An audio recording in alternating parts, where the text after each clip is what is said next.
Es posible que te estés preguntando, ya David, pero entonces, ¿cuáles son los mejores ejercicios? Y la respuesta que tengo que darte es, depende de tu objetivo.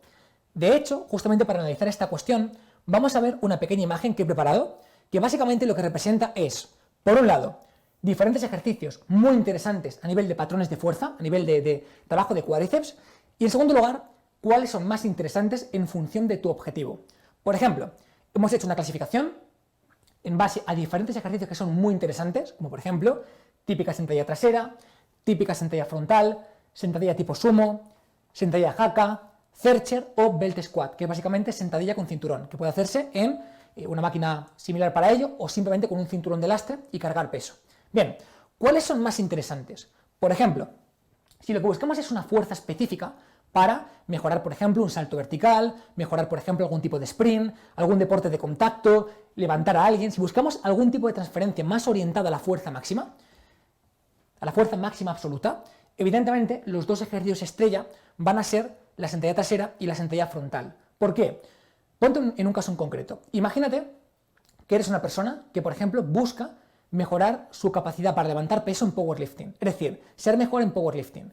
Sentadilla, press bank y peso muerto. ¿Qué es lo más inteligente? Lo más inteligente va a ser trabajar con gestos específicos del powerlifting. ¿Por qué? Pues hombre, tú puedes hacer una sentadilla haka, pero no estás trabajando realmente el gesto de la sentadilla. Puedes hacer una sentadilla Zercher, pero no estás trabajando con la carga de competición. No va a ser tan específico, no va a ser tan interesante. Entonces, en este caso, si hablamos de, por ejemplo, mejorar la fuerza máxima absoluta o incluso buscar cierta transferencia a nivel de fuerza útil a otro deporte, la sentadilla trasera y la sentadilla frontal son dos sentadillas que van a ser muy específicas y que te van a hacer mejorar muchísimo. El resto pueden ser más o menos interesantes en función de la transferencia real que quieras tener. Por ejemplo, si bien la sentadilla Zercher es un ejercicio que quizá no es tan interesante para mejorar tus cargas máximas en sentadilla, porque la limitación la tienes en los brazos, sí puede ser, por ejemplo, un ejercicio interesante para transferir a los deportes de contacto y, por ejemplo, trabajar las proyecciones, levantar a alguien y tirarle, por ejemplo, al suelo. ¿Cuál es el principal limitante? Los brazos. Es decir, que seguramente un trabajo específico de trabajo de brazos, de agarres, de proyección, más un trabajo de sentadilla se podría cubrir. Pero eso no significa que, por ejemplo, no pueda ser interesante para trabajar específicamente cuando ese es el objetivo. Hipertrofia. ¿Qué buscamos? Como he dicho antes, hay ciertos ejercicios que permiten un rato de estímulo-fatiga mejor. En este caso, por ejemplo, la sentadilla frontal va a ser más interesante que la sentadilla trasera, pero si buscamos hipertrofia de forma concreta, sin ninguna duda, fíjate, aquí tienes los ratios de estímulo-fatiga, me quedaría con la haka, me quedaría con la belt squat, y después con la frontal y después con la trasera. Los ratios estímulo-fatiga que yo establecería a nivel de hipertrofia sería, punto número 1, belt squat y haka, 2, frontal si buscas hipertrofia, y 3, sentadilla trasera. Y es lo que yo haría.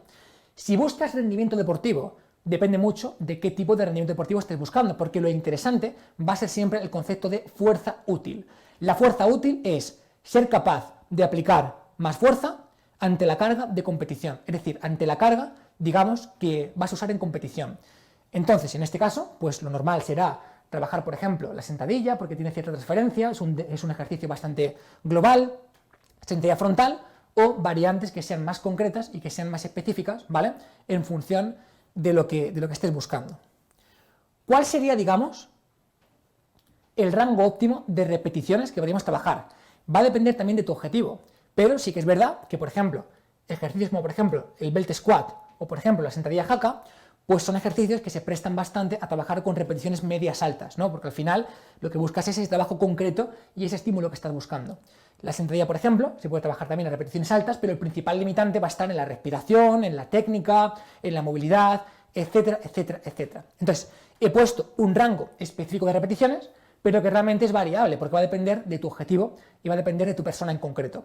Pero sí que es verdad que, por ejemplo, ejercicios que permiten tanto trabajo, tanta focalización, con un buen ratio estímulo-fatiga, pues al final trabajar con repeticiones bastante intermedias, 3, 4, 5, 12, 15, que permitan, digamos, este estímulo a nivel muscular. Mi tercer libro en formato papel. Ya tengo todo listo. ¡Guau! Una auténtica pasada.